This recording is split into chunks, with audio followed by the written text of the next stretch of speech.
అందం, ఆరోగ్యం, ఆత్మవిశ్వాసం అనూస్తో సాధ్యం. ట్రాన్స్ఫర్మేషన్ సర్వీసెస్ పైన ఫ్లాట్ 50% డిస్కౌంట్. అనూస్ సిన్స్ 1982. నమస్తే అమ్మా. నమస్తే అమ్మా. కనుమ పండుగ శుభాకాంక్షలు. మీకు కూడా తల్లి. ఇక్కడైతే కనుమ కనుమ కనుమ కనుమ అలవాటు చేశారు. మీరు మమ్మల్ని కనుము అని కరెక్ట్. అవునమ్మా, కనుము సరైనటువంటి పదం. చిన్నతనం నుంచి మేము విన్నది, నేను గ్రంథాల్లో చూసింది, నిఘంటువులో చెక్ చేసింది, నాకు కనుముగానే కనపడింది. అసలు అర్థం ఏంటమ్మా? కనుము అంటే కూడా వీళ్ళు కనుమాకేమో చూడు అని అర్థంట. కనుమా, కనుము అంటే కూడా అదే అర్థం. కానీ చాలా పండగలకి అలాంటి ప్రత్యేకమైనటువంటి అర్థం కూడా ఏమి లేదు. కనుము అంటే సంక్రాంతి తరువాత వచ్చేటటువంటి రోజు అని మాత్రమే మనకి నిఘంటువుల్లో కనపడుతుంది. అంతే. కనుమకి చాలా ప్రాధాన్యం ఉందమ్మా. ఎందుకు అంటే మనది వ్యావసాయిక దేశం, ప్రతిసారి చెప్పుకుంటూనే ఉండాలి. ఏ పండగ గురించి మాట్లాడుకున్నా మొట్టమొదటి చెప్పేది అదే. ప్రతి పండగకి వ్యవసాయంతో సంబంధం ఉంది. ఎందుకంటే మనం కడుపు నిండా తింటున్నాము అంటే వ్యవసాయం వల్లనే తింటున్నాం. పరిశ్రమల వల్ల మరేమైనా రావచ్చేమో గాని కడుపు నిండాలి అంటే తప్పనిసరిగా పంటలు పండాలి. అందుకని పంటలకి ప్రాధాన్యం ఇచ్చుకుంటాం. ఎప్పటి నుంచి ఏరువాక పున్నమితో మొదలుపెట్టి ఇప్పటిదాకా వరుసగా రాత్రింబగళ్ళు ఇక్కడ ప్రాంతంలో ఆరుగాలం అనే పదం వాడుతూ ఉంటారు. అంటే 6 ఋతువుల్లోనూ అన్నమాట అర్థం. అట్లా కష్టపడి పంట తీసుకొచ్చాక విశ్రాంతి తీసుకుంటారు. మన సంప్రదాయంలో మనకి ఉన్నటువంటి చాలా పెద్ద విశేషం ఏమిటంటే మనుషులకి ఎంత ప్రాధాన్యం ఉందో జంతువులకి, వస్తువులకి కూడా అంతటి ప్రాధాన్యం ఇస్తాం. ఇవ్వాలమ్మా, తప్పనిసరిగా ఇవ్వాలి. ఇప్పుడు పాడు పెన్ను సరిగ్గా రాయలేదు పరీక్షల్లో అని అంటూ ఉంటారు పిల్లలు. పెన్ను పాడేమిటి? ఇది మంచి పెన్నురా, బాగా రాసుకోమంటాం. అంటే ఏంటి అర్థం? వాటిల్లో కూడా ఒక శక్తి ఉంది. అవి బాగుంటేనే మనం బాగా చేయగలం. కనుక మనం ఇంత కష్టపడి పంటలు ఇంటికి వచ్చాయి అని ఆనందంగా సంతోషంగా పండగ చేసుకుంటూ ఉంటే మనం ఈ పండగ చేసుకోవడానికి కారణమైనటువంటి వ్యవసాయానికి సహకరించేటటువంటి పాలేర్లు, రైతులు, తరువాత పశువులు, బళ్ళు, నాగళ్ళు, వీటన్నిటిని కూడా పూజించే రోజు కనుమ పండగ. మరి పశువులకి చక్కగా స్నానాలు చేయించేసి రంగులు వేసి చాలా బాగా ఆ రోజు వాటిని అందంగా అలంకరిస్తారు. మనకేనా వాటికి మాత్రం వినోదాలు అక్కర్లేదా అని వాటికి కూడా పోటీలు పెడతారు. గొర్రెలు పెంచేవాళ్ళు గొర్రె పందాలు, ఎడ్లని పెంచేవాళ్ళు ఎడ్ల పరుగు పందాలు, ఎడ్ల బండి పందాలు ఇప్పటికి కూడా అక్కడక్కడ మనకు కనపడుతున్నాయి. చాలా తక్కువ అనుకోండి. అసలు ఎడ్లని వాడేదే వ్యవసాయంలో తగ్గిపోయింది. మనకి గో సంపద తగ్గిపోయింది, అందులోనూ ఎడ్లు ఇంకా తగ్గిపోయినాయి. అందువల్ల చాలా తక్కువ. గాని ఎడ్ల పందాలు, తర్వాత వ్యవసాయం అంటే ఒక ఆవులును పొలము ధాన్యమే కాదు కదా, వాటికి సంబంధించి గొర్రెల్ని పెంచేవాళ్ళు, మేకల్ని పెంచేవాళ్ళు ఉన్నారు, కోళ్ళని పెంచేవాళ్ళు ఉన్నారు. ఇవన్నీ కూడా వ్యవసాయంలో భాగాలే. కనుక కోళ్ళకి పందాలు పెడతారు, తర్వాత గొర్రెలకి పందాలు ఉంటాయి, ఆ తర్వాత వీటన్నిటికి కూడా పందాలు ఉంటాయి, ఎడ్లకి పందాలు ఉంటాయి. వీటన్నిటిని కూడా ఉరికే పందాలైనా వాటిని చక్కగా పోషించటం. ఆ పందానికి వాడేటటువంటి ఎద్దుని కొంతకాలం ఏ పని చేయించరమ్మా, చక్కగా పోషిస్తారు. చాలా బాగా మేపి దానికి యజమానోడు ఉంటాడు కదా, వాడు ఎట్లా చెప్తే అట్లా వినేటట్టుగా దాన్ని సిద్ధం చేస్తారు. అట్లాగే గొర్రెలు అంతే, కోళ్ళు అంతే, వీటన్నిటిని కూడా అలా. అంటే జంతువులకి కూడా ఒక వినోదం, ఒక క్రీడ, ఒక ఆనందం ఉంటాయని గుర్తించిన గొప్ప సంస్కృతి మనది. వాటిని పూజిస్తాం. పోనీ జంతువులేనా, ఆఖరికి అక్కడ ఉన్నటువంటి నాగళ్ళు, బళ్ళు, వాటికి కూడా పసుపులు అవి బొట్టు పెట్టి పూలదండలు వేస్తారు. ఇప్పుడు మరి నాగళ్ళు బళ్ళు రెండూ లేవు. ఇప్పుడున్నవి ఏమిటి? ట్రాక్టర్లను కూడా కడిగి దానికి కూడా పసుపు కుంకాలు పెట్టి దండలు వేసి, పూలదండలు వేసి వాటికి కూడా హారతులు ఇస్తారు. అంటే ప్రతి దాంట్లోనూ దైవాన్ని చూడడం అనేటటువంటిది బొమ్మల కొలువులోనేమో బొమ్మల రూపంలో పెట్టి చూస్తున్నాం, అన్నింటినీ పెడుతున్నాం. వాటన్నిటికీ కూడా హారతిస్తాం, నివేదన చేస్తాం. అంటే ఒక ట్రాక్టర్ బొమ్మ పెడితే దాన్ని కూడా దేవుడిగా భావించినట్టేగా దానికి హారతిస్తే. అట్లాగే ఫిజికల్ గా అక్కడ బొమ్మగా పెట్టిందే కాక ఇక్కడ నిజంగా పనిచేసే దానిగా పెట్టి దీనికి కూడా హారతిస్తాం. హార్ట్ఫుల్ గ్రాటిట్యూడ్నెస్ అమ్మా. అంతే కదా, వాటికి కూడా పూజ అంటేనే కృతజ్ఞతను చూపించడం. అలాగే ఇంట్లో ఉన్న బళ్ళు అంటే 2 వీలర్ కావచ్చు, 4 వీలర్ కావచ్చు, వీటన్నిటికీ కూడా పూజ చేసే పద్ధతి ఉంది. ఇది ఒక ప్రత్యేకంగా ఇట్లా చేయడమే కాదమ్మా, ఇప్పుడు కనపడటం లేదు కానీ ఇళ్లల్లో పనిచేసేటటువంటి పాలేర్లు ఉండే పొలం పనులు చేసేవాళ్ళు, వాళ్ళకి ప్రత్యేకంగా ఈ ఇంట్లోనే వేడి నీళ్ళు ఇచ్చి తలంటి పోసుకోమని కొత్త బట్టలు ఇచ్చి భోజనం మాత్రం వాళ్ళ ఇంట్లో తినమని పంపించేవాళ్ళు. ఎందుకంటే ఇళ్లల్లో అందరూ మాంసాహారం తినరు కదా, కనుమ నాడు మాంసాహారం తినడం అన్నది చాలా మందికి ఉండేటటువంటి అలవాటు కనుక మీ ఇళ్లల్లో తినండి, రోజు ఇక్కడే తింటారు ఆ రోజు మాత్రం. అంటే ఇప్పుడు ఎక్కువ లేదు అది, ఎందుకంటే మీరు సంక్రాంతి నాడే పండగ చేసుకోగలిగింది, మేము ఎందుకు చేసుకోకూడదని వాళ్ళు కూడా సంక్రాంతి నాడు చేసుకుంటున్నారు. కానీ ఈ తలంటికి వేడి నీళ్ళు ఇవ్వడం, కొత్త బట్టలు ఇవ్వడం అనేటటువంటి ఒక చిన్న వేడుకని మిస్ అవుతున్నాం అన్న సంగతి మర్చిపోయారు. కొన్ని సందర్భాల్లో సమానత్వం హక్కులు అని పెట్టినప్పుడు చిన్న చిన్న నైసిటీస్ మిస్ అవుతాం, చిన్న చిన్నవి. సరే ఇది అది రెండు రావు, అది కావాలంటే అది ఉంటుంది, ఇది కావాలంటే ఇది ఉంటుంది, ఏదో ఒకటి అనుభవించడం ఇలా ఉంటాయి. ఇంతే కాదమ్మా, ఈ రోజున చాలా ప్రాంతాలలో అంటే మనకి అలవాటు తక్కువ కానీ తమిళనాడు ప్రాంతంలో అయితే ఇంటి ఆడబడుచులు వచ్చి పొద్దున్నే లేచి ఊరి చివర చెరువు, నది, కాలవ లాంటివి ఉంటే అక్కడికి ఇంట్లో వండినటువంటి అన్నాలు పట్టుకెళ్ళి పెద్ద పెద్ద ఇంతంత ముద్దలు చేసి అక్కడ పక్షులకు పెట్టొస్తారు.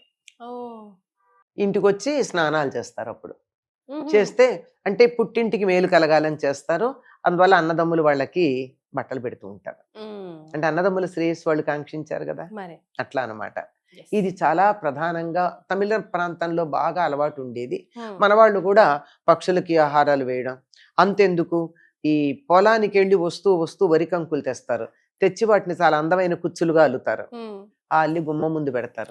ఒక్క పిచ్చుకొచ్చి తినేడుతూ ఉంటుంది, ఒక పిచ్చుకొచ్చి తినేడుతూ ఉంటుంది, ఎంత ఆనందంగా ఉంటుంది. ఈ విధంగా జంతువులని అంటే మన ఇంట్లో పెంచి పోషించే జంతువులే కాకుండా మామూలుగా ఉండేటటువంటి పక్షుల్ని వాటింటికో ఆదరించటం అన్నది మనకి మన సంస్కృతిలో భాగం. ఇప్పటికీ కొన్ని ప్రాంతాల్లో తెలుగు రాష్ట్రాల్లోనే దేవాలయంలో కనుమ నాడు ధ్వజస్తంభం దగ్గర వరి కంకులు కట్టి అదొక పెద్ద వేడుకగా చేస్తారు. అంటే పక్షులు వచ్చి తిని పెడతాయని. ఈ విధంగా ప్రకృతిలో ఉన్నటువంటి సమస్తమైనటువంటి వాటిని జంతువుల్ని, పక్షుల్ని, వస్తువులని, వీటన్నిటిని కూడా పూజించేటటువంటి రోజు ఈ కనుమ పండగ. ఇది ప్రతి చోట మనకు కనపడుతుందమ్మా. మనకి సంక్రాంతి ప్రధానమైన పండగ గనక సంక్రాంతి నాడు చేస్తున్నాం. మరి దీపావళి ప్రధానమైన పండగ చేసుకునే మహారాష్ట్ర ప్రాంతం ఉంది, తెలంగాణ ప్రాంతంలో కూడా కొంత ప్రాంతానికి దీపావళి ప్రధానం. మరి ఆ తర్వాత రోజు పశువుల పండగ చేస్తారుగా, సదర్ అన్న పేరుతో చేస్తారు. అంటే మన సంస్కృతిలోనే ఉంది, ఏది ప్రధానమైన పండగగా మనం చేసుకుంటామో దాంట్లో ఒకరోజు ప్రత్యేకంగా మనకి కడుపు నిండా తిండి తినడానికి సహకరించిన జంతువులకి కృతజ్ఞత చూపించటం. ఎంత అద్భుతమైనటువంటి సంస్కృతి అమ్మా. ఇప్పుడు మీ ద్వారా మనం అంతా ఒక చిన్న హెచ్చరిక కూడా ఇవ్వాలి పెద్దలకి, చిన్నలకి, అందరికీ కూడా. లాస్ట్ టైం ఆ చైనా మాంజా వల్ల పతంగులు అవి ఇప్పుడు 4 రోజుల నుంచే స్టార్ట్ చేస్తూ ఉంటారు పిల్లలు కూడా. అండ్ కరెంట్ షాక్ కొట్టి ఆ పతంగు దారం చాలా షార్ప్ ఉండడం వల్ల నెక్ దగ్గర చేతులు, వేళ్ళు, కాళ్ళు, చేతులు, కళ్ళు పోయిన వాళ్ళు కూడా చాలా మంది ఉన్నారు. కాబట్టి పెద్దల పర్యవేక్షణలో పిల్లలు అసలు మేడపైకి ఎక్కడం కూడా చాలా కేర్ తీసుకోవాలి అని ఒకసారి మీ వైపు నుంచి చెప్పండి. అమ్మ, ఈ పతంగ్ అంటే నిజానికి సూర్యుడు అని అర్థం. సూర్యుడికి సంకేతంగా పతంగులు ఎగరేస్తాం. ఏంటంటే దక్షిణాయనం వెళ్ళి ఉత్తరాయణంలోకి సూర్యుడు ప్రవేశించాడు అనడానికి సూర్యగమనానికని. దీనికి సంబంధించి కొన్ని ప్రాంతాల్లో ప్రత్యేకంగా కొన్ని ప్రాంతాల దగ్గర ఆ ఎగరవేసినటువంటి గాలిపటం, పతంగుని గాలిపటం అని కూడా అంటారు. ఈ గాలిపటం తోక ఉందే, ఆ తోక తల ఉంటాయి, వాటి డైరెక్షన్ బట్టి ఈ సంవత్సరం వాతావరణం ఎట్లా ఉంటుందో కనిపెడతారు. అలాంటిది అన్ని చోట్ల కాదు, ఇప్పుడు ఇక్కడ నిలబడి ఇక్కడ చేస్తే కాదు, కొన్ని ప్రదేశాలు ఉన్నాయి దానికి ప్రత్యేకం. ప్రతి గ్రామానికి, ప్రతి ప్రాంతానికి ఉంటాయి ఇట్లా. దేశం మొత్తం మీద ఒకటే అని కాదు. ఇప్పుడు హైదరాబాద్ ఉందనుకోండి, పాత బస్తీలో ఏదో ఒక ప్రదేశం ఉంది, ఇంకో చోట ఇంకో ప్రదేశం ఉంటుంది. అట్లా దానికోసం మొదలుపెట్టింది అందరూ చేస్తూ ఉంటారు. అయితే ఈ గాలిపటాలు మామూలు తాడుతో వేస్తే బానే ఉంటుంది కానీ మాంజాని వాడతారమ్మా. సీసపు పొడి బాగా గమ్ము పెట్టి దారానికి పెడతారు. చేత్తో మనం ఇట్లా అంటే వేలు తక్కువ తెగుతుంది. అట్లాంటిది చూడకుండా తాపత్రయపడి పెడుతూ ఉంటే కంఠం తెగిపడినటువంటి వాళ్ళు, ప్రాణాలు కోల్పోయిన వాళ్ళు ఉన్నారు. కరెంటు తీగలకి తగిలి అక్కడ ప్రాణాలు కోల్పోయినటువంటి వాళ్ళు ఉన్నారు. ఆడుకోండి, చక్కగా గాలిపటాలు ఎగరేసుకోండి, కానీ ముందు వెనక చూసుకోండి. గాలిపటం కన్నా జీవితం చాలా విలువైంది. వీలైనంత వరకు చిన్నపిల్లలు ఎగరేస్తున్నప్పుడు పెద్దవాళ్ళు పక్కన ఉండండి. వాళ్ళు మరొక చోట ఆడుకుంటూ వీళ్ళు వేరే చోట ఆడుకుంటూ మొత్తం అంతా అయోమయం హంగామా హడావిడి చేయకుండా జాగ్రత్తగా ఉంటేనే చాలా బాగుంటుందమ్మా. ఇంకా కనుమకు సంబంధించి చెప్పాలంటే కనుమ నాడు కాకైనా కదలదంటారు, కనుమ నాడు మినుము తినాలంటారు, కనుమ నాడు కాకైనా మునుగుతుందంటారు. అంటే అప్పటిదాకా అలిసిపోయి ఉంటారు. భోగి అయిపోయింది, పండగ అయిపోయింది, కనుమ ఇంకా విశ్రాంతి. ఎందుకు కదలరు? ఎందుకంటే పూర్వం ప్రయాణాలన్నీ బళ్ళ మీద ఉండేవి. మరి పాలేరుకి బండి నడిపే వాడికి సెలవు ఇచ్చాం, ఇవాళ మనం వెళ్ళకపోతే ఎట్లా ఉంటుంది? పండగ మర్నాడు పేపర్ రాసి చూసారా మనకి, న్యూస్ పేపర్ అట్లా అనమాట. సో కనుమ రోజు మినుములు కంపల్సరీ మినుము తినాలంటారు. ఎందుకంటే పితృదేవతలకు సంబంధించినటువంటి మనం తినే ధాన్యం మినుము కదా, ఆ రోజు తినాలని. మాంసాహారం తినేవాళ్ళు మాత్రం తప్పనిసరిగా కనుమనాడు మాంసాహారం తింటారు. మినుము మాంసాహారంతో సమానం. శాకాహారులైనటువంటి వాళ్ళకి శరీరానికి కావలసినంత మాంసకృతులు కావాలి అంటే మినుమే తినాలి. అందుకని ఇంకా రాబోయే కాలం శీతాకాలం అయిపోయింది, ఎండలు రాబోతూ ఉన్నాయి, శరీరానికి శక్తి అవసరం అవుతుంది, తప్పనిసరిగా మీరు మినుము తినండి అని చెప్పేటటువంటిది.